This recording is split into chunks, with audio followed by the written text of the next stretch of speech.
Estamos viendo el tema o las formas autocompositivas, eh, digamos, afines o dudosas que contempla la teoría general del proceso. Y habíamos dicho y habíamos platicado el tema de la conciliación, la mediación, la amigable composición y la negociación. Sin embargo, también podemos ver que en algún momento en México y en varios países del mundo, el procedimiento que se llevaba a cabo ante un tribunal canónico podía tener repercusiones en el campo del derecho ordinario. Sí, por ejemplo, el registro de nacimientos o el registro de matrimonios o inclusive, digamos, los documentos que expide digamos, una parroquia, eh, se podía considerar como válido también para tener efectos en el campo del derecho civil. ¿Sí? No vayamos tan lejos. Cuando ustedes tienen, por ejemplo, un, quieren sacar un pasaporte y resulta que digamos, nos registraron después de los 3 años de nacida la persona. El reglamento de expedición de pasaportes nos dice, además del acta de nacimiento, es necesario presentar cualquiera de la siguiente documentación. Y uno de los requisitos de la documentación es la entrega de una fe de bautizo notariada. Es decir, si en algún momento decíamos, es que estamos en un proceso laico y no debe tener intervención la religión sobre actos jurídicos, lo cierto es que para efecto de acreditar una identidad de una persona, sí se utiliza todavía, digamos, figuras como las fe de bautizos que pertenece al proceso eclesiástico. Sí, es decir, el tema el proceso eclesiástico en algún momento se consideró porque, por ejemplo, la excomulgación de una persona, digamos, la acreditación de identidad de alguna persona, la realización de alguna, digamos, de algún sacramento de esa persona, en cierto momento se podía tener vigencia o validez en alguna etapa de la vida de esa persona, principalmente cuando se trata del estado civil. Por eso el proceso eclesiástico, específicamente el Corpus Juris Canonici, tuvo una importancia muy amplia, principalmente en la Edad Media. Sin embargo, todavía en pleno siglo XXI hay algunas figuras de este proceso eclesiástico que sirven para solucionar un conflicto, que sirven para, digamos, llevar a cabo un trámite cuando no se están cumpliendo con la normatividad ordinaria. Sí, entonces ahí tenemos el tema del proceso eclesiástico. Sí, y ese sería, digamos, el ejemplo más claro. ¿Estamos de acuerdo? Sí, es decir, por eso, digamos, la doctrina dice o todavía refiere que el proceso eclesiástico, pues, no ha caído del todo en desuso, sino que todavía podemos ocupar dichos instrumentos que se expiden en tal procedimiento. ¿Sale? Ahora, si ustedes leen, digamos, las encíclicas papales, se pueden dar cuenta que dentro del proceso eclesiástico todavía hay sanciones muy importantes, digamos, en contra de las personas que incumplen una normatividad, ¿sí? Es decir, todavía se decretan la existencia de hechos que son verdaderamente relevantes para la iglesia. Y esos hechos, muchos de ellos, tienen que ver con un hecho con apariencia de delito o con un hecho relacionado con el estado civil de las personas o con el manejo de los derechos reales. ¿Sí? Entonces, no descartemos del todo el proceso eclesiástico.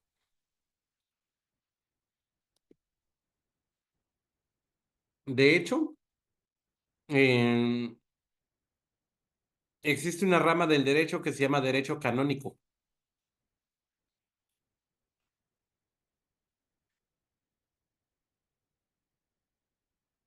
Y el derecho canónico se dedica a estudiar precisamente todas las consecuencias jurídicas relacionadas con digamos, con la religión, pero que tiene repercusiones de carácter personal.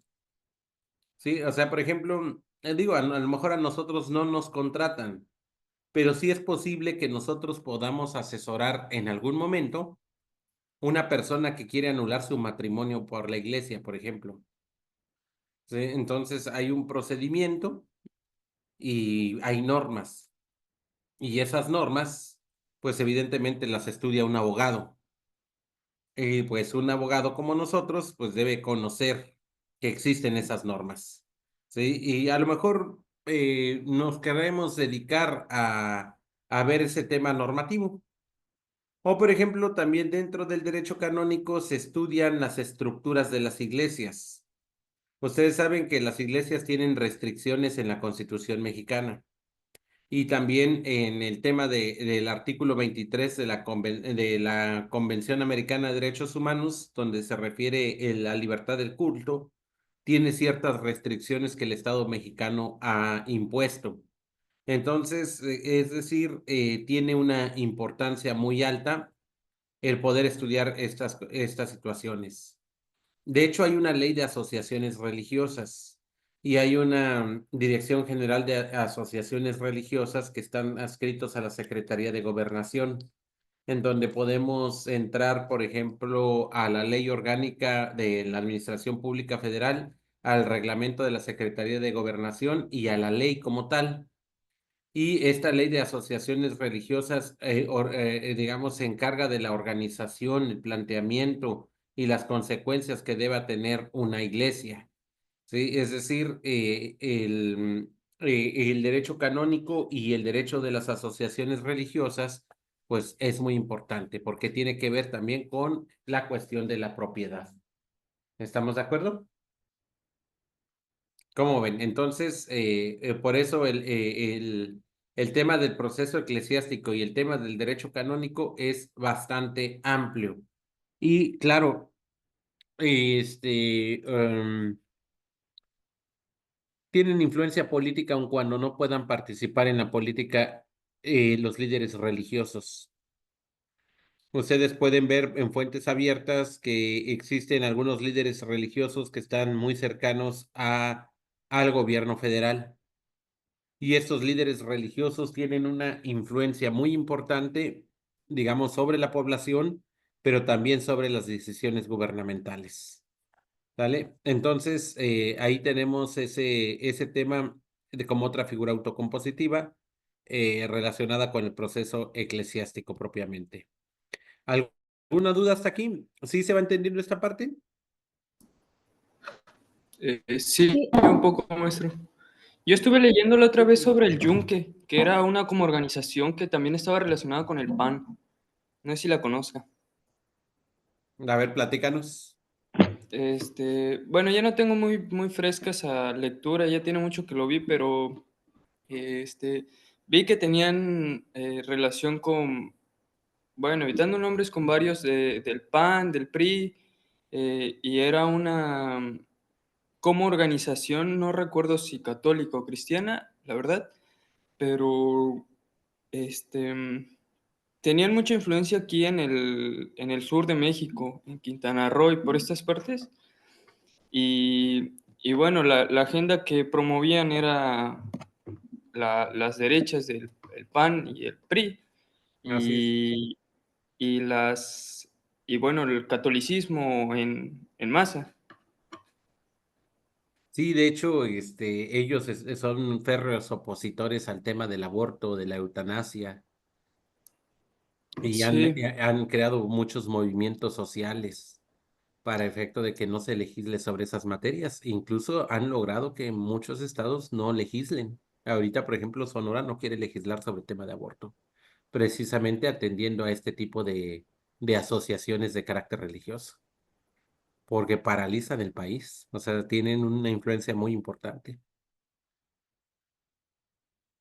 sí, también a nivel internacional creo porque también estaba involucrado Vox de España, el partido Vox, y también vi que algún otro líder del sur de aquí de América también estaban ahí relacionados varios. Sí, así es. De hecho, ahí incluso tienen universidades como el tema del Opus Dei, la Universidad Panamericana, o la Universidad La Salle, la Universidad Iberoamericana, la Universidad Anáhuac. Todas ellas son o pertenecen a algún grupo eclesiástico y tienen influencia también sobre la educación de las personas. Inclusive hay escuelas de monjas o hay escuelas de sacerdotes que expiden documentos y piden autorizaciones a la Secretaría de Educación Pública para tener una, digamos, una validez en sus estudios. Por ejemplo, no vayamos tan lejos, también la Iglesia Adventista del Séptimo Día tiene una escuela muy grande en Montemorelos y tiene carreras como medicina, como nutrición y como teología.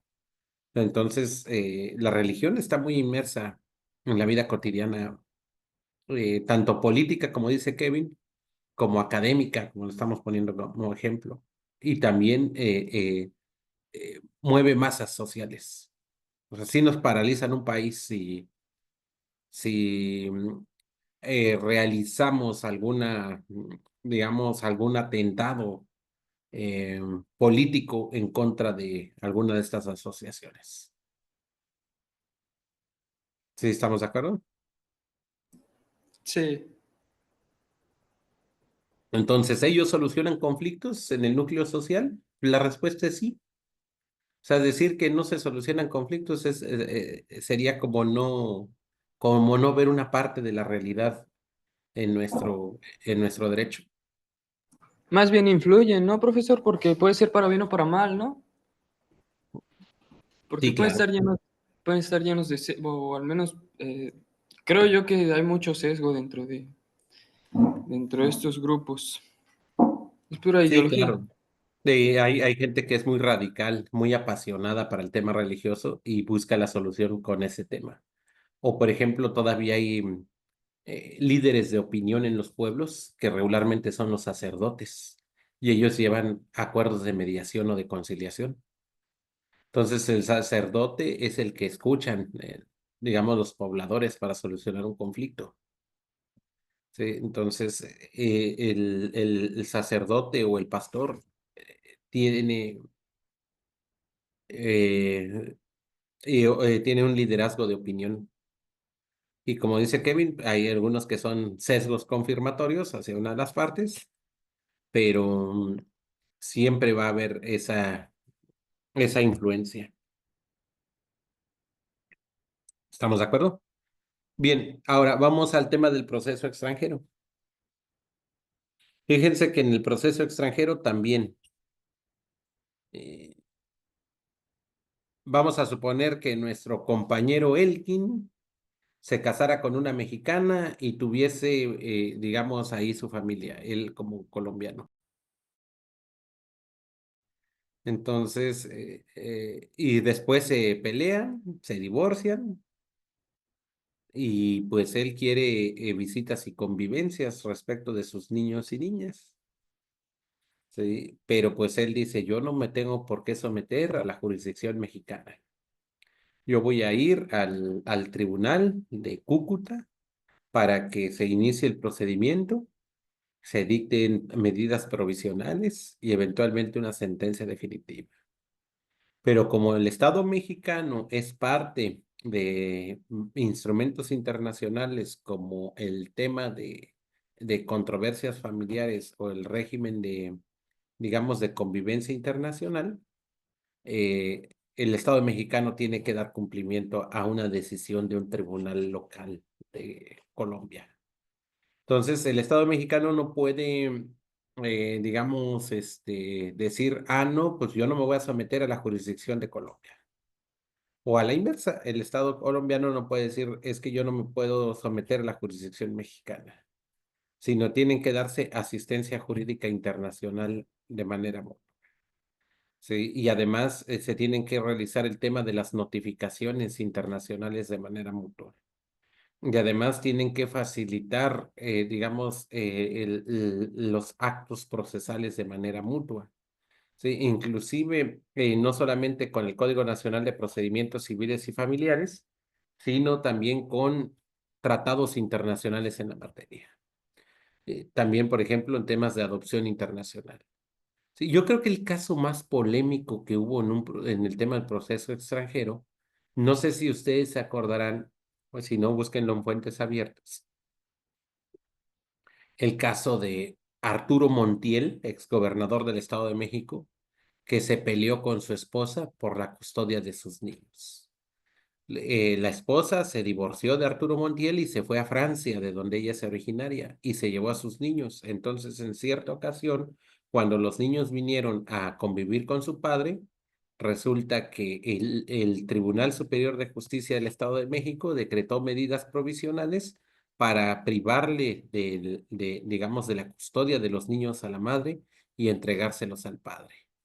Y eso fue muy polémico. Sí, porque incumplieron medidas de carácter internacional. Inclusive hubo un conflicto de carácter internacional entre los dos países, porque el Estado mexicano decía que ellos son mexicanos y por tanto tienen que atenderse a la jurisdicción mexicana. Sin embargo, la francesa decía, no, ellos son franceses también por consanguinidad. Entonces, pidió el apoyo de la Embajada de Francia en México y posteriormente del gobierno francés, a tal punto que se llevó un problema que inclusive pudo haber ocasionado eh, conflictos en las relaciones diplomáticas entre ambos países. ¿Por qué? Porque el Estado mexicano no puede sobrepasar a la jurisdicción del Estado francés ni a la inversa. Son países autónomos, pero hay instrumentos internacionales que precisamente establecen que uno de los estados partes debe reconocer las decisiones judiciales de otro de los estados. Y ahí es un campo de oportunidad muy grande para ustedes como abogados, que pocos abogados saben trabajar sobre esas cuestiones. ¿Sí? Ahora con las relaciones comerciales, con los temas de derecho mercantil, el proceso extranjero va a cobrar un auge muy importante. O sea, por ejemplo, a mí me interesaría que nos sometiéramos a un panel arbitral internacional, digamos, de la Organización Mundial de Comercio, que un juez popular mexicano. A mí me interesaría que fuera un tribunal europeo, un tribunal arbitral europeo, que un tribunal mexicano quien se encargue de las controversias. ¿Sí? Es decir, los procesos extranjeros van a solucionar conflictos que no están, digamos, propiamente reconocidos en el Estado mexicano o que muchas veces el Estado mexicano se va a tener que someter a la decisión de los procesos extranjeros. Sí, y México, curiosamente, ha perdido varios paneles arbitrales. ¿Sí? Ustedes vean, por ejemplo, no sé si han escuchado de la isla de Clipperton. ¿Alguno de ustedes ha escuchado sobre eso? Sí, A ver, adelante, Mari, ¿qué sabe de la isla de Clipperton? la isla de Clipperton fue en el Porfiriato. Ujú. Resulta que esa isla la, está frente a Acapulco. no sé cuántos Ujú, kilómetros hacia Acapulco. Resulta que esa isla, cuando en el Porfiriato, al parecer, no se tiene certeza de que, ya ve que con la revolución y demás, Porfirio Díaz tenía que irse del país y de alguna forma negoció con esa, y por eso perdieron el derecho porque los franceses la reclamaban ujú. como suya, y ¿qué más pasó?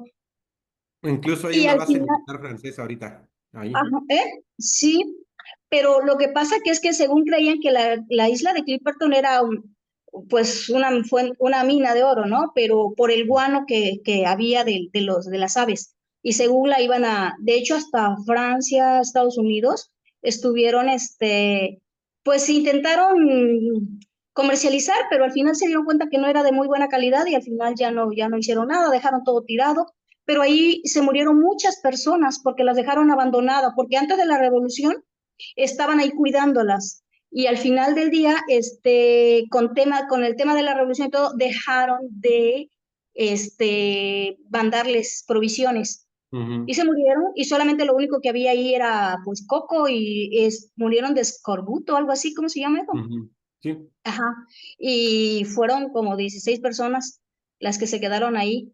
La que sí sobrevivió fue la esposa del coronel, que esa sí Ujú, logró salir porque un barco estadounidense los rescató. De hecho, se las compartí, yo no sé si alguien la vio cuando estábamos viendo otra materia. ujú, Les mandé el link. Ahí está súper interesante esa historia. Nada más que no me la sé toda, ¿verdad? Ya se me olvidó porque hace ok. tiempo que la vi, pero más o menos así va. Bien, y fíjate, Mari, que después de que pasó la Revolución Mexicana, el Estado mexicano quería recuperar la isla de Clipperton porque es una base militar. Entonces, Sí, como está dentro de la zona económica exclusiva mexicana, o sea, está dentro del territorio mexicano, sí, consideraron que la isla Clipperton pues era parte de nuestro país. Incluso las islas sí. Revillagigedo están más lejos que la propia isla de Ujú, Clipperton, está a 850 kilómetros de Acapulco, como tú dices.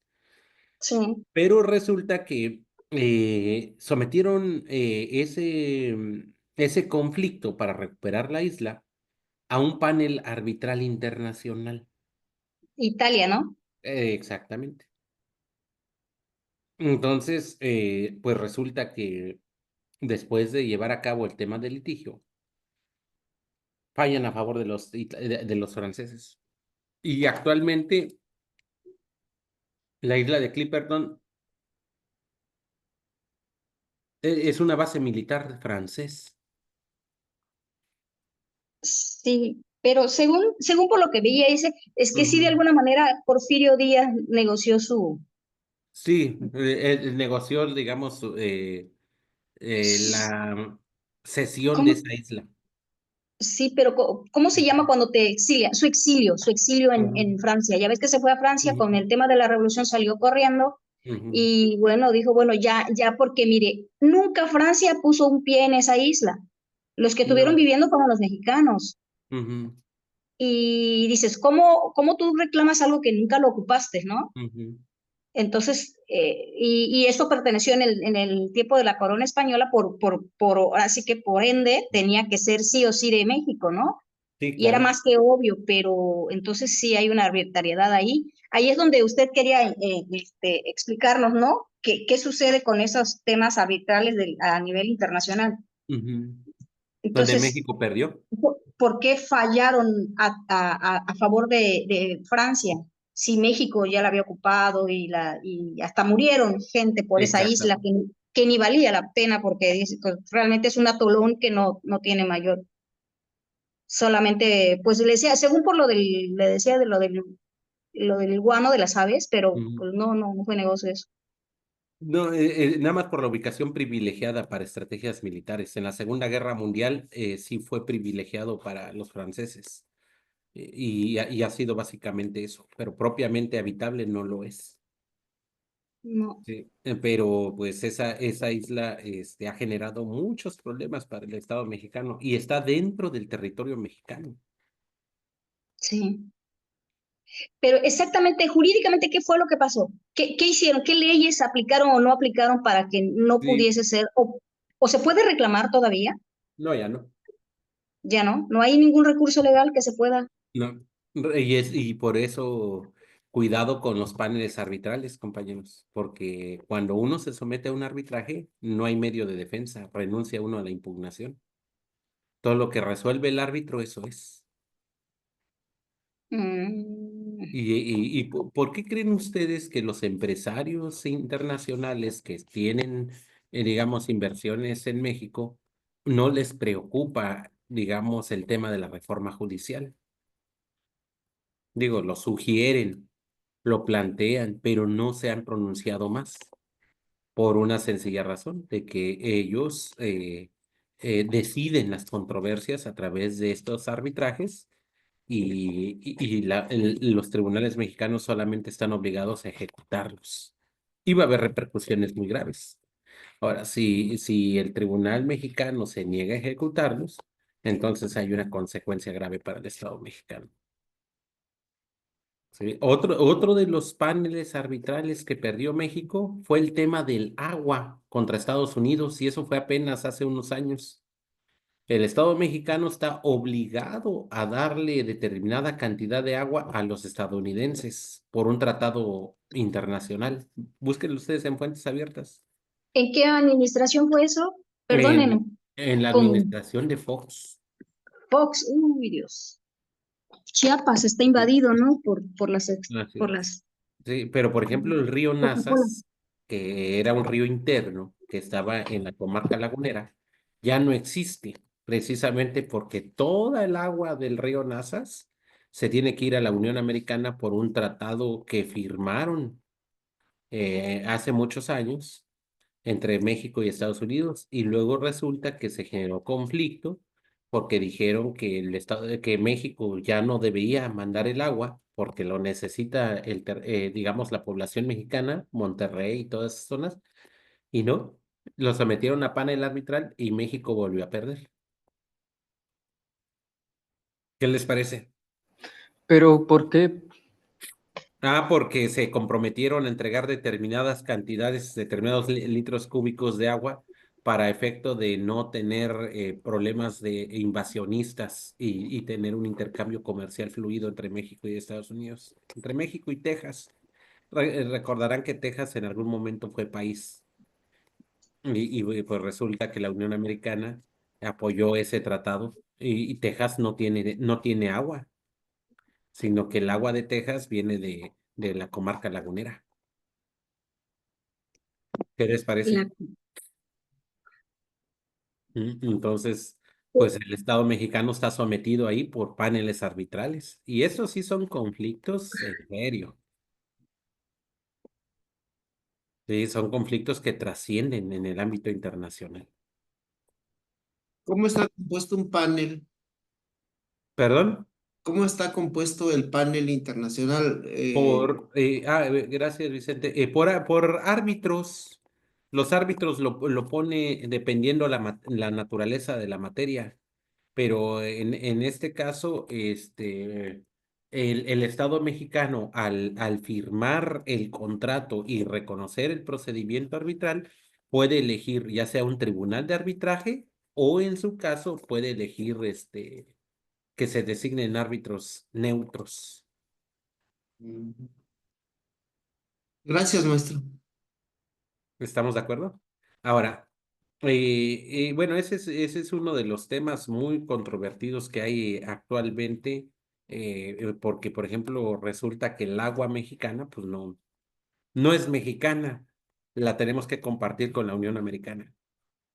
¿Sí? Y si incumplimos ese tratado, además de que ya hubo un laudo arbitral donde condenaron al Estado mexicano, pues adiós.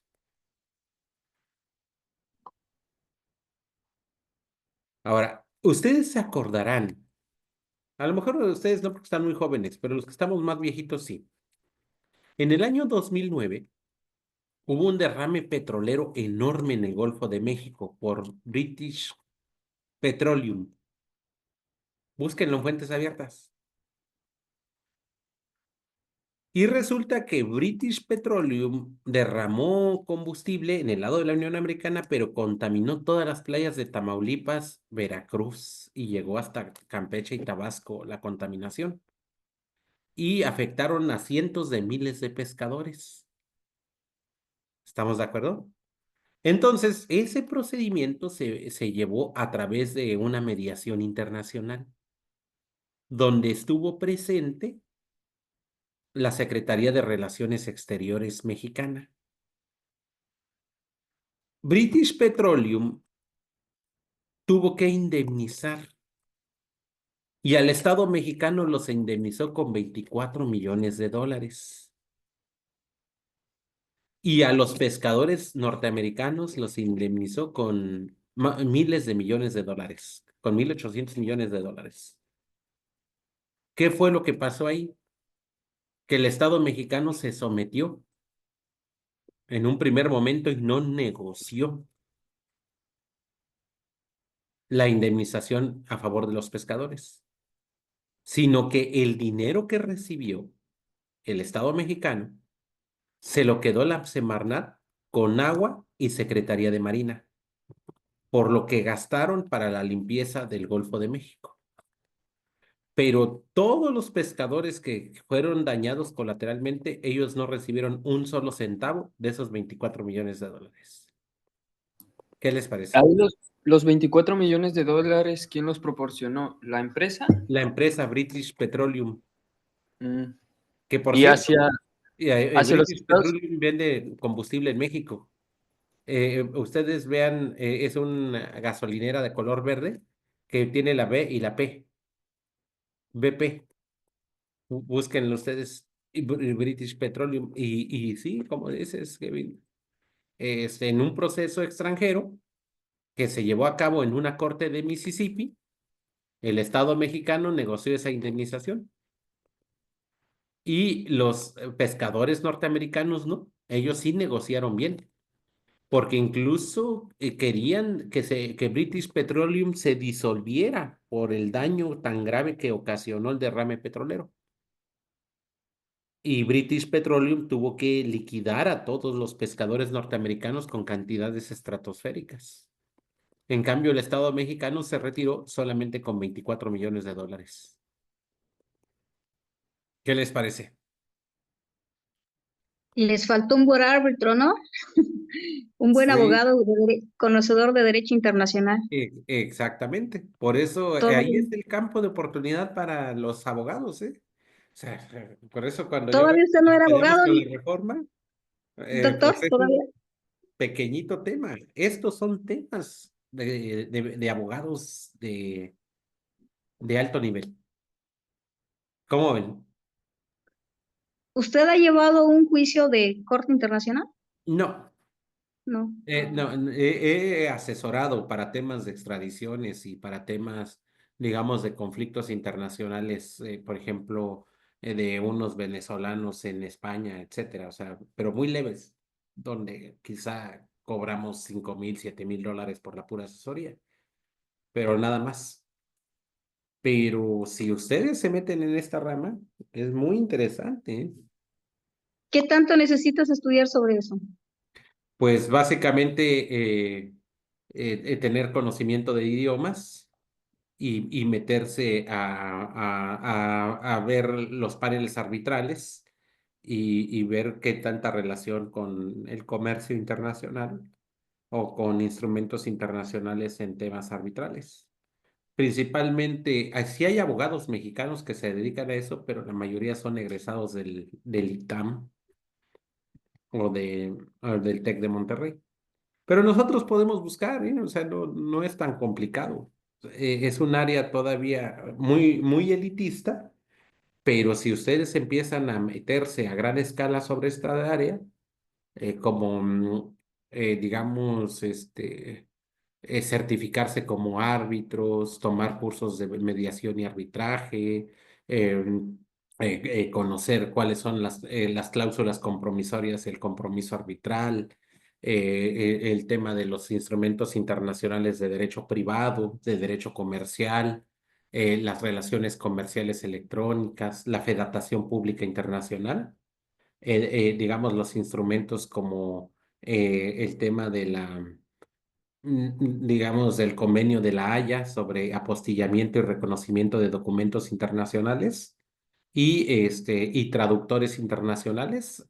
Con eso hay una oportunidad enorme para los abogados mexicanos que no ha sido explorado. Sí, y yo les debo confesar que estas cosas, bueno, varias de ellas yo las aprendí porque tomé un máster en práctica jurídica en España y me fui 2 meses digamos, a pasantear en Madrid y en Barcelona, ¿sí? Sobre práctica jurídica. Entonces conocí lo que es la colegiación obligatoria, lo que son las decisiones de los tribunales arbitrales europeos, las presentaciones de las demandas en tribunales europeos, no solamente en tribunales españoles, ¿sí? Y la normatividad, por ejemplo, el Tratado de Lisboa, y lo que es digamos, la Corte de Estrasburgo de la Unión Europea, pues evidentemente todo eso nos sirve para abrir un panorama mucho más amplio de lo que es la abogacía. ¿Sí? Es decir, la abogacía tiene un campo muy importante y muy grande sobre estos temas. ¿Qué les parece? Muy interesante. Sí, entonces, ese es digamos, el tema de nuestro derecho mexicano, que es muy pequeño, a comparación de lo que es verdaderamente el derecho y el derecho procesal en específico. Sí, el derecho es mucho, muy amplio, extremadamente amplio, y ahí es donde nosotros tenemos enormes oportunidades de poder crecer sobre estas cuestiones, sobre estos planteamientos. ¿Sale? Entonces, eso es lo que queríamos compartirle con estas otras figuras autocompositivas, ¿sí? Que ustedes deben estudiarlo, deben conocerlo. Bien, ahora vamos a ver algo que se llaman figuras autotutelares.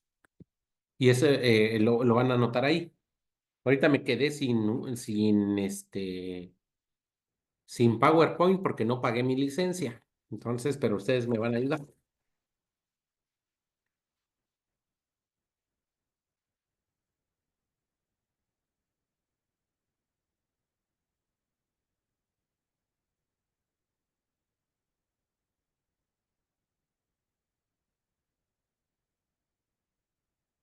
Profesor, el mar de Adelante. Cortés, el mar de Cortés, puede ser explotado por México o solo Estados Unidos es el único que tiene el derecho. No, sí puede ser explotado por México el Marte de Cortés, porque sí hay un tratado de aguas internacionales. Ah, Sí, y eso lo estudia el derecho marítimo.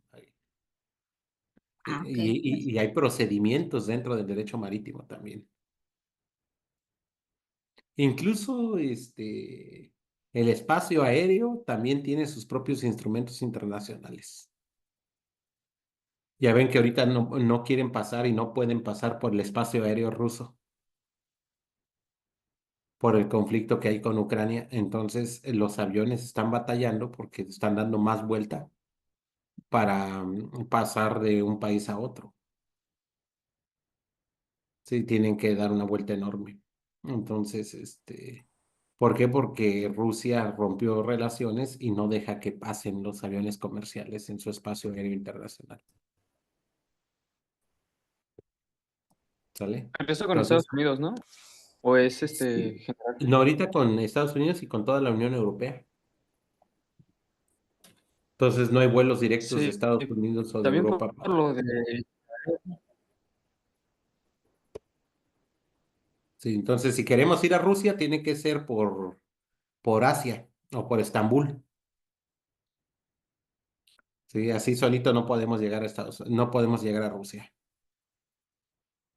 Antes sí había un vuelo, bueno, un vuelo México-Madrid, Madrid-Moscú, pero ahorita no existe nada de eso. Tenemos que viajar a Estambul, a Dakar o a Dubái y de ahí subir a Moscú. Y eso lo rige el derecho aeronáutico, ¿sí? Y también hay un derecho espacial. Sí, o sea, por ejemplo, que ya se dividieron el territorio de la Luna, también lo regula un tratado internacional. Sí, o sea, todo está regulado bajo el derecho. ¿Qué les parece? ¿Sí se entiende?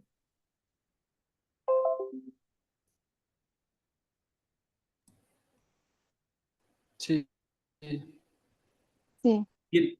Ahora vamos a ver lo que es la autotutela.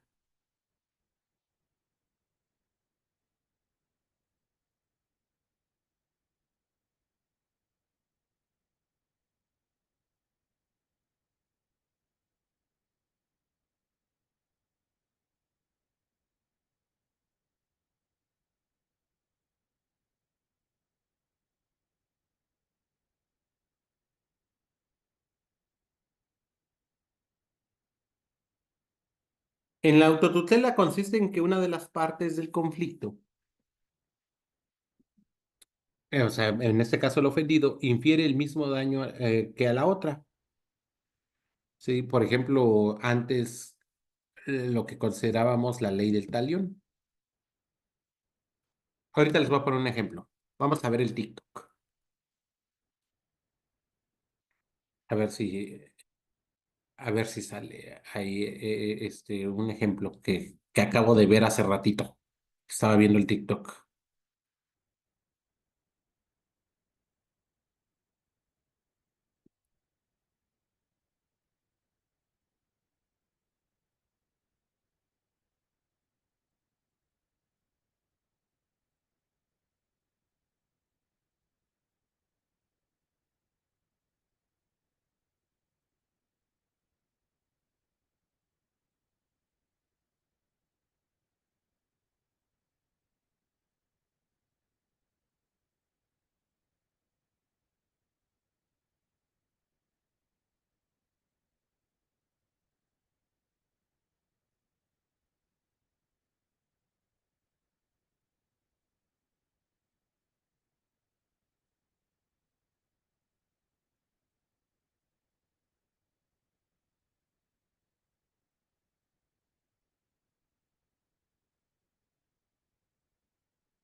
No sé si ustedes vieron que una mujer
aquí tengo la noticia, perdón por la tardanza. Sí se alcanza a ver a esta persona que lo aplastó esta camioneta azul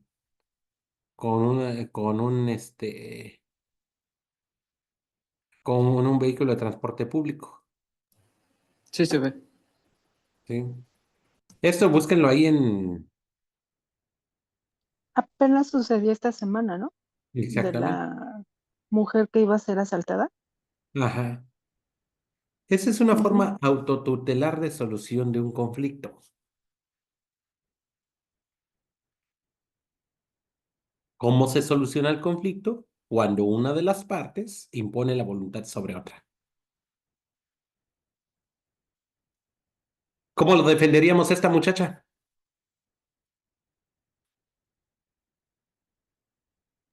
Pues que para eso están para eso está el derecho, para que la gente no tome justicia por su propia mano, ¿no? Mm. Así es. Pero entonces vamos a acusar como homicidio calificado a la muchacha de que pase de 40 a 60 años de prisión. Defensa propia. No, culposo.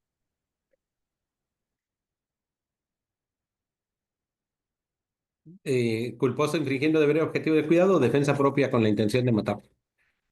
Entonces, Defensa propia, ¿no? Culposo en defensa propia porque su vida estaba en peligro. sí, pero todas las defensas propias o defensas legítimas son dolosas, no son culposas. O sea, sí tenía la intención de aplastarlo, pero no para quererlo matar, sino para defenderse.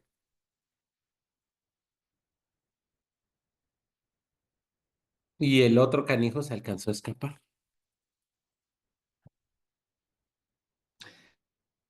Pero no entendí entonces quién lo arrolló, ella lo arrolló, ¿no? Sí, Ella, ahí se ve. ella aceleró y lo arrolló. Ujú. Y se ve que alcanza a escapar el otro.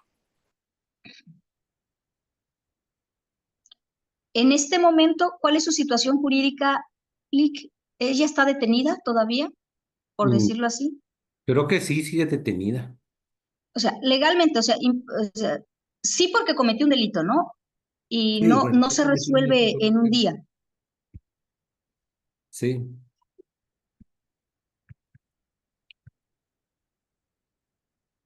Y aquí se ve más claro el aplastamiento.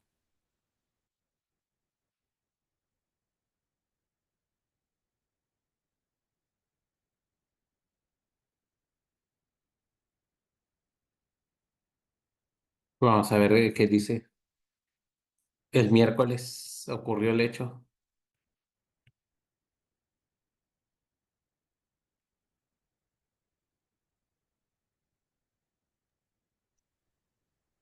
Sacó un arma de fuego.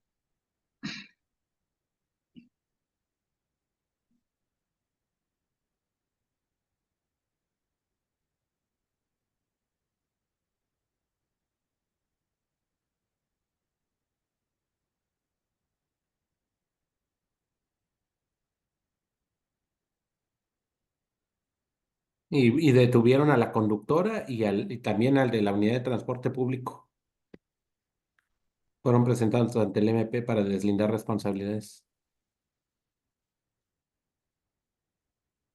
Pero Y al del transporte público, ¿por qué? para deslindar responsabilidades, según esto, pues ya ven que los MP son muy a todo dar. Y sí, ahí estaba la Ah, pistola.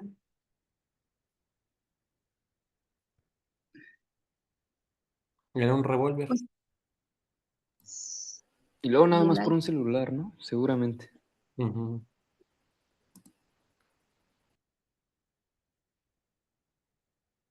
¿Qué les parece?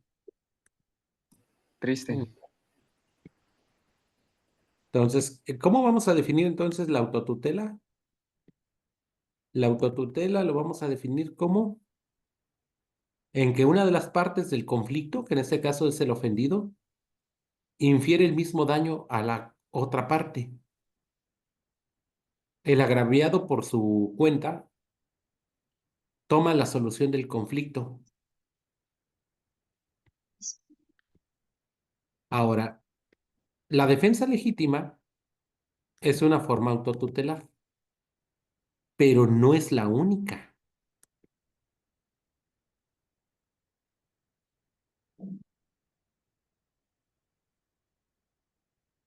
Hay otras formas autotutelares dependiendo la rama del derecho. Digo, en materia penal es más claro, la defensa legítima. Pero, por ejemplo, si ustedes alquilan un Airbnb o un hospedaje, y no pagan el hospedaje, el hotelero tiene algo, un derecho que se llama derecho de retención. O por ejemplo, si ustedes van al Monte de Piedad y entregan una joya o un aparato electrónico y no pagan, el Monte de Piedad no inicia un proceso civil, sino que ellos mismos adjudican el bien y lo venden.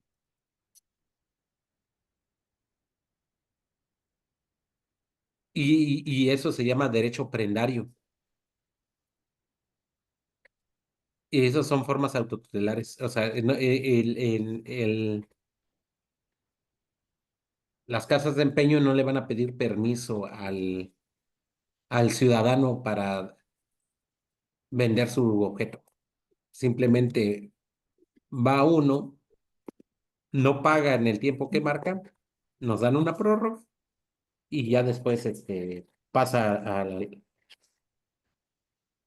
digamos, la propiedad a la empresa prendaria en automático, sin declaración judicial. Entonces, esas son formas autotutelares de solución de conflictos. Y fíjense que otra forma de autotutelar resolución de conflictos es el buró de crédito, porque nos prestan, pero si estamos en el buró con anotaciones malas, no nos prestan. O nos restringen o nos cancelan los créditos de manera unilateral. Oye, pero sí estoy pagando bien, sí, pero tienes otro crédito con otra empresa. Y por tanto, no eres confiable para esta empresa. Y cancelan el crédito. A mí me sucedió cuando saqué la casa de Claudia Camila. Fíjense que como en el 2004, 2006, ya ni me acuerdo, me dieron un CD de Axtel, según para internet gratis, y los estaban repartiendo ahí en la calle. Entonces yo recibí el CD de Axtel y ya. Nunca activé el servicio, no me interesó. Y resulta que en el 2020, cuando saco la casa de Claudia Camila, tengo una deuda con Axtel de 24,000 pesos, con una empresa que se llama Libera Beneficios. Entonces dije, no, pero pues si ya metí mi impugnación y todo. Entonces dijeron, bueno, sí, vamos a esperar, pero en vía de mientras, no te podemos dar el crédito hipotecario de 1,800,000 pesos por 24,000 pesos que se debían. ¿Y cualquier empresa te puede meter a buró de crédito? Siempre y cuando te Sí, preste el dinero, obviamente. ¿Sí? sí. Telcel, Telmex, Cianey, Suburbia, Liverpool, ahora Latacar, Didi, todos ellos te pueden meter al buró de crédito. Pero esos son juicios mercantiles, ¿verdad? No te No, pueden meter a la cárcel, no, ¿o no te sí? meten a la cárcel, pero sí te restringen derechos crediticios. Es el único daño, ¿no? Pues sí es un daño grande, Mari, porque imagínate, ya no puedo sacar la casa de Claudia Camila por 24,000 pesos que supuestamente debía, que no los debía, porque además siempre me han prestado toda la vida para sacar carros. Pero Bancomer dijo no, no te presto ni medio centavo porque estás en el buró. Oye, con una sola nota mala en el buró. Oye, pero necesito el crédito porque era la última casa y no tengo dinero para pagar 1,800,000 pesos al cash. O sea, sí restringen derechos. Y unilateralmente, ¿eh? O sea, También, arbitrariamente. Esas son formas autotutelares. ¿Por qué? Porque no me pueden demandar mercantilmente, porque ya pasó demasiado tiempo. Recuerden ustedes que un título de crédito para una acción cambiaria directa son 3 años. ¿Estamos de acuerdo? Pero como forma autotutelar de solución del conflicto, una de las partes impone la voluntad sobre la otra para solucionar un conflicto. Entonces, libera beneficios que antes era Axtel o libera beneficios que tiene varias empresas pequeñas, se encarga de cobrar. Es una empresa de cobranza. Aparte de las llamadas telefónicas que hace, simplemente te sube al buró y boletina a todas las instituciones de crédito para que no te pesen hasta que paguen o hasta que ganes la impugnación. Pero a eso se refiere, digo, en este caso, en materia de información crediticia, de esa forma se protegen las empresas, porque llevar un juicio por 24,000 pesos es incosteable para ellos. O sea, no hay forma. Van a gastar más en los abogados que propiamente lo que van a recuperar. ¿Y usted gana ese pleito, esa impugnación? No, no, el buró de crédito protege mucho a las empresas cobradoras. Y ¿Qué lo peor, sucede cuando venden esos créditos a despachos y te están molestando por teléfono? nada, ¿Eso, tienes, eso nada es más, legal? lo ¿Es único legal o que, es ilegal que te estén molestando? no, sí es legal que te estén molestando, pero ahora ya salió una ley que tiene que ser a determinadas horas nada más, porque antes eran las 24 horas. Ujú. Sí, pero sí es legal. ¿Sí? Ujú. Ujú. Claro, tú puedes meter un procedimiento en la Conducef para efecto de que no te estén molestando, para renegociar la deuda, para hacer renegociación con quebranto, pero si hay una negociación con quebranto tampoco solucionas el problema. Finalmente son formas autotutelares de solución de conflictos. Y es ¿Cuántos años Entonces, puedes estar? después de una deuda con quebranto, 7 años. 7 años. Ujú. Y si no pagas, ellos siguen actualizándolo. o sea que es indefinida. Se puede volver indefinido. ¿Y quién dicta eso? Solitas las empresas.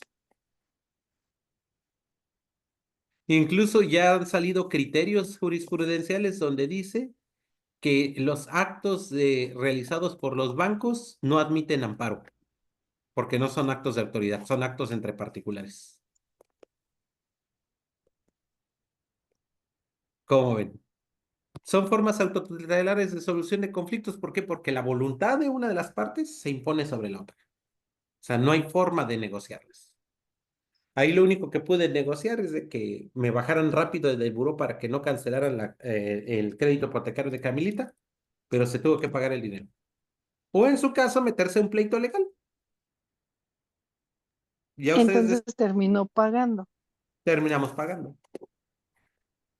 un servicio que no se cubre. ¿Cómo ven? ¿O qué era mejor? ¿Irse a pleito y perder el crédito hipotecario y perder la casa? No, pues pagar. ¿O pagar 24 Pagar. mil? Y pues ni modo. ¿Sí? Y en materia laboral también existe la forma autotutelar, y la forma autotutelar por excelencia es el derecho de huelga. O sea, no le vamos a pedir permiso al patrón para la huelga. Nada más le vamos a notificar a la Junta de Conciliación y Arbitraje que nos vamos a ir a huelga. ¿Sí estamos de acuerdo? Ahora, en Ujú. materia de derecho internacional también hay formas autotutelares de solución de conflictos. Entre ellas el bloqueo económico y la invasión a otro país. El derecho de guerra.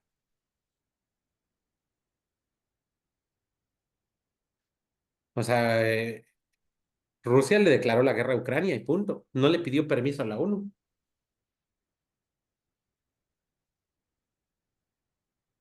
Y Estados Unidos, con las manos en la cintura, ya ven que Trump dice, voy a limitar la ejecución del TECMEC. ¿Y lo va a hacer? ¿Y qué sucede? Cierra fronteras. Háganle como quieran. El último conflicto grave que tuvo el Estado mexicano por voluntad norteamericana fue el bloqueo del aguacate para entrar a la Unión Americana. Búsquenlo en internet.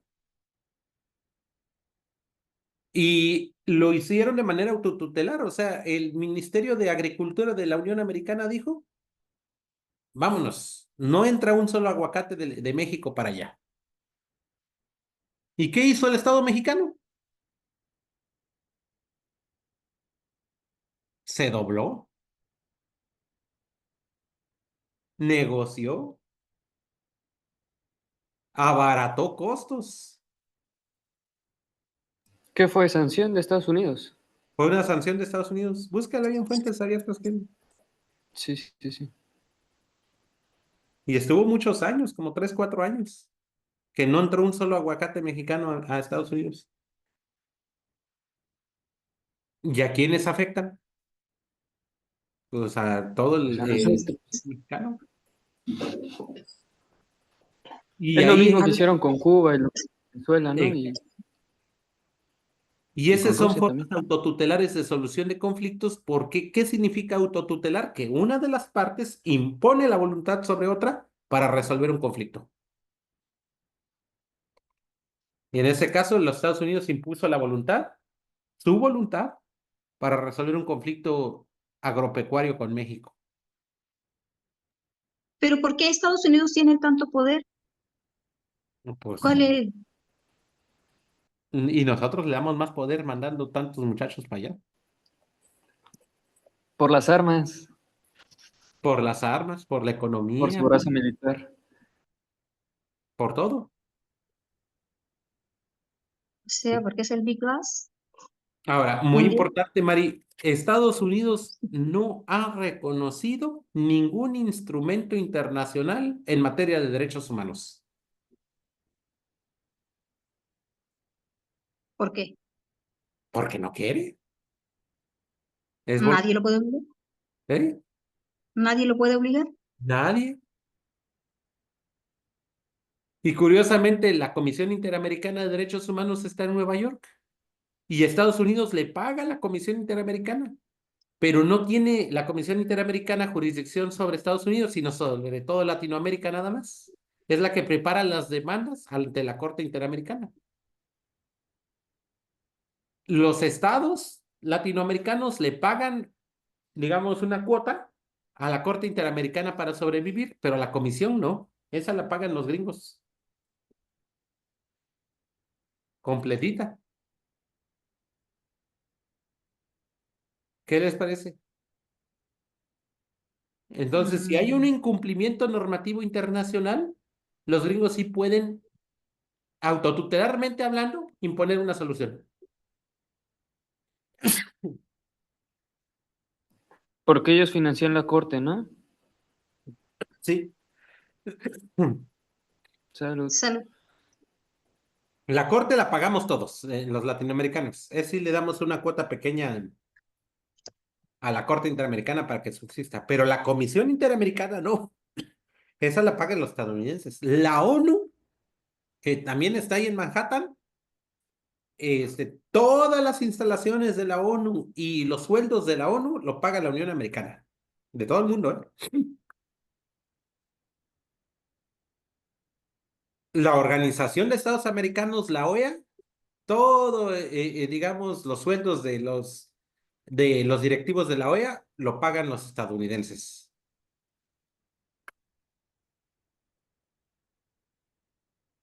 ¿Qué les parece? Entonces, él por eso sanciona a todo el mundo cada vez que se le da su gana, ¿no? Claro, pues tienen todas las dependencias ahí. O sea, sí ellos tienen la preferencia, ¿no? Sí, claro. Cuando se atenta en contra de un interés de la Unión Americana, ellos pueden imponer bloqueos económicos como formas autotutelares de solución de conflictos. O sea, imagínense ahorita, Trump ya se la cantó a México. No va a dejar que ninguna sola pieza de carro entre en la Unión Americana. Entonces, ¿qué van a hacer las empresas ensambladoras norteamericanas que tienen empresas en México? Pues cierran la empresa en México y se van para Estados Unidos. No se van a meter en conflictos. Porque además las situaciones arancelarias internacionales están marcadas por la Organización Mundial del Comercio, la OMC, cuya sede está en Nueva York. Por ¿Quién eso se será? dice que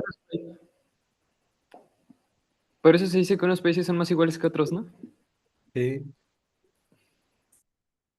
¿Sí estamos de acuerdo? Entonces, sí se entiende la forma autotutelar. En materia penal ya vimos la defensa legítima. En materia laboral, el derecho de huelga.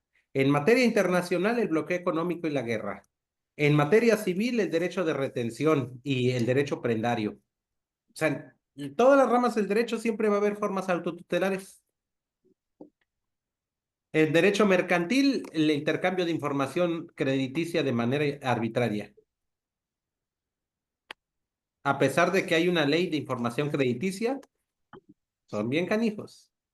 Maestro, ¿y ahí por qué si las medidas autotutelares se prestan tanto a ese tipo de corrupciones, por qué es que siguen vigentes o no se hace algo al respecto? Bueno, esas siempre han estado vigentes, Kevin, desde históricamente, desde la ley del talión, desde el ojo por ojo, diente por diente, tú me haces, yo te hago, siempre ha estado vigente por la naturaleza humana, toda la vida. Claro, a medida que ha pasado el Claro. tiempo, se han institucionalizado, se ha buscado que no haya venganza por propia mano, de que hayan instituciones procesales que solucionen los conflictos, de que hayan tutela judicial efectiva. O sea, eso ha sido en el transcurso del tiempo. Pero por naturaleza humana, las soluciones autotutelares siempre han existido. Es más, hasta en nuestra casa. Pregúntale a tu mamá. ¿Por qué dices esto? Porque soy tu madre y punto. Es una forma autotutelar de solución de conflicto. ¿Sí o no? Sí. Entonces, es decir, por naturaleza humana siempre las formas autotutelares han existido, pero ahora se han magnificado, ¿sí? Se han magnificado a nivel de países. O sea, el derecho de la guerra siempre ha existido, desde la Mesopotamia, o cuando algunos pueblos originarios eran desplazados por otros, o eran sometidos. Sí, y eso ahora ya se ha institucionalizado, se ha buscado, digamos, una mayor regulación, buscar un equilibrio en el derecho, pero ha sido muy difícil. ¿Qué les parece? Abrumador. ¿Sí, sí se entienden las formas autotutelares? Sí, se entiende.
Ahora, por ejemplo, la huelga del Poder Judicial de la Federación es una forma autotutelar de solución de un conflicto.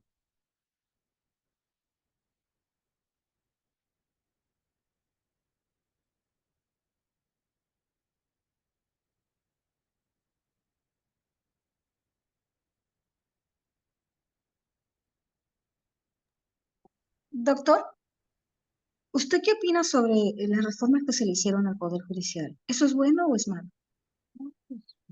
Las reformas siempre han existido. Ese es por excelencia cómo podemos entender la forma autotutelar. ¿Qué les parece?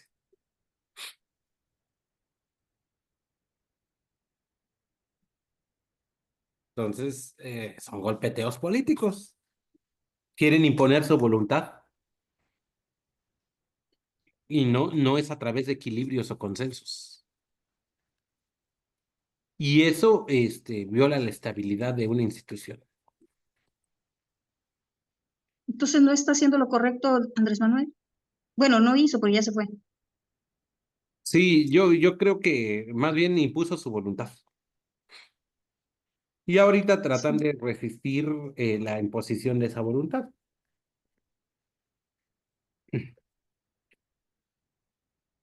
Pero bueno, al final, ¿beneficia o no beneficia al No, al país? Estado, al pueblo mexicano no le beneficia. A los empresarios no les afecta.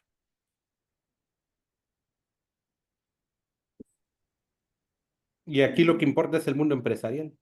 ¿Por qué? Porque ellos tienen tribunales internacionales. Mm. Al Ah, y ya popular vimos que también los intereses. nos afecta. Adelante, ¿quién habló por ahí? Veo que también ya vimos que sus intereses son los que mueven también grandes Así es. pues, Mientras, arbitrajes y... Ujú. así es. Aquí, ¿qué política pública será neutra? Porque la misma bomba atómica, cuando se cuestiona sobre su neutralidad, resulta que es aunque digan que fue hecha para desarrollo de la ciencia y X, lo que de verdad existía es que la bomba atómica era para exterminio. Ahora, ahí uno se puede poner si sí o no. Lo mismo la reforma judicial. Yo creo que ninguna política pública es neutra. No, Ninguna. Y durante todos los años que han pasado, han justificado de diferentes formas las políticas que se llevan a cabo en el país y que han servido para llevar el agua a su molino de cada quien. así es. Y el pueblo ahora sí que pasa la historia. Lo cierto es que aquí en un sistema supuestamente democrático, eso es lo que se nos ha venido vendiendo, pero para eso hay que tener calidad también como ciudadanos. Sí, claro. Sí, de hecho, siempre son formas autotutelares. Siempre la ley del más fuerte y somete al más débil. Eso históricamente ha sido así. Sí, incluso cuando, cuando Moisés saca a los judíos de los egipcios, fue por un descuido de los egipcios. Fíjese, maestro, que yo hace tiempo presté una tarjeta de crédito y fueron a sacar dinero una persona que le di mi tarjeta y la firma electrónica para que pudiera disponer de una cantidad. Sabía que Ujú, iba a sacar esa cantidad. Entonces, cuando me la regresó, yo fui a la Conducef. Primero ujú, al banco no estaba bloqueada y cuando llegué al banco me dijeron que acudiera a un ejecutivo. Llegué con el ejecutivo y resulta que le habían cambiado la tarjeta. ujú, Me fui a la Conducef, que no sirven para nada, y no sé si hay alguien de ahí de la Conducef, pero bueno, de la Conducef, puros obstáculos para todo. De ahí te pasan te dicen que te van a hacer un dictamen técnico jurídico que dura 60 días hábiles.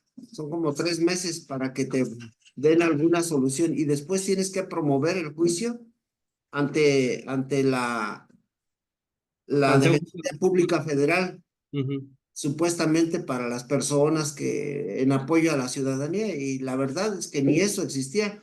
Y la desgracia es que ahora viene la reforma al Poder Judicial, tratan de justificar ese tipo de instituciones o esas áreas con que eso es lo que te ayudan a la ciudadanía para que cuando no tengas recursos, etcétera, te patrocinen el juicio o lo que sea. Pero uno y otros echan la bolita.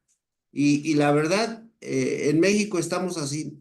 Yo Así creo es. que tanto ladrones uno como ladrones todos los demás. Sí, no, y ahí, por ejemplo, cuando hay temas de Conducef, es muy complicado. Y me sucedió apenas de que me bloquearon la cuenta bancaria para pagar la hipoteca de Cami. Entonces, hagan de cuenta que según yo deposité y ya, no me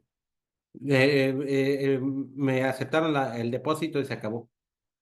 Eso fue un domingo. Al día jueves tenía como 40 llamadas perdidas del banco y resulta que ya me estaban cobrando los intereses moratorios y me estaban cobrando la mensualidad que según no había pagado. Entro a mi aplicación y en efecto el dinero se había rebotado. Entonces voy al cajero y trato de depositar el dinero en el cajero y resulta que me rebotó el dinero porque me dice que la cuenta está bloqueada. Entonces que me llaman y me estaban cobrando. Y les dije, oye, pero pues la cuenta está bloqueada. Dice, sí, lo bloqueamos de manera preventiva hasta renegociar la deuda con usted. Digo, no, pues no hay nada que negociar. Digo, era muy sencillo. Si ahorita intento transferir el dinero y la cuenta sigue bloqueada, ahora de manera autotutelar voy a ir al Banco del Bienestar y compro un billete de depósito y consigno el pago en el juzgado. Porque yo tengo derecho de liberarme de obligaciones. Y ya tomé nota de los screenshots y de todos los documentos donde me dice que la cuenta está bloqueada. Y no hay una causa justificable para ello. Ustedes unilateralmente, o sea, autotutelarmente me están bloqueando la cuenta. Ahora yo autotutelarmente voy a consignar el pago en el juzgado. Y si consigno el pago en el juzgado, ellos van a tener que hacer el procedimiento ante el juzgado para recuperar su dinero. Pero a mí me detiene intereses moratorios. Es como, también sabe que ahí que procedería, qué tipo de autocomposición pudiera darse. Un ejemplo, en, Autotutela. en el internet, maestro, Ajá. promueven diferentes tratamientos, esos, ¿cómo se llama? Para X enfermedades, X y Z enfermedad. Entonces, ahí cuando te hablan del internet, te dicen que casi te dan el 50% en ese momento si lo contratas. Ahí cae la gente, contrata el medicamento, se lo Ajá. envían de un lugar desconocido, llega a través de un, ¿cómo se llama? De un, de un servicio de entrega Ajá. y resulta que le llega sin ninguna identificación Ujú. de qué tipo de producto, qué tipo de derechos o garantías tienes con ese producto, nada. Y aparte desconoces completamente el lugar que te lo está vendiendo y no sabes si efectivamente el medicamento sirve o no sirve para lo que supuestamente lo Claro. necesitaste. Y ahí, Pues ahí tienes dos áreas, que es la Profeco y la COFEPRIS. y sí tienen esa regulación ellos Sí, ante este tipo de actos porque de son, juego. ¿sí? Sí. Sí, tú levantas una denuncia de COFEPRIS por riesgo sanitario y una demanda en Profeco por incumplimiento a un acto comercial. Y fíjate que en el tema de Profeco, inclusive tú puedes poner hasta en contratos privados como árbitro a la Profeco. Ajá. O sea, ya no pongan los tribunales, porque los tribunales ahorita están en paro. Pongan como árbitro a la Profeco y resulta que hay un tope como de 120, 150 mil pesos mexicanos para todos los contratos que tienen tope de Profeco. Ajá. ¿Qué les parece? Y pues son formas autotutelares. Bien, en la siguiente clase vamos a ver qué es la acción, ya la acción procesal. ¿Sale? ¿Qué les parece? No sé si tengan alguna duda. Bien, vamos a regresar a las 12. ¿Tienen clase ahorita con la maestra Lady? Heidi? No, nos la recorrió a las 7 de la noche. Ah, ya. Sí, nada más que yo ahorita estoy terminando por ahí unos amparos, entonces no me va a dar tiempo. Pero nos vemos en 15 días y en 15 días sí regresamos de 12 a 1:30. Sí, listo. Vale, Gracias. gracias. Gracias. Gracias.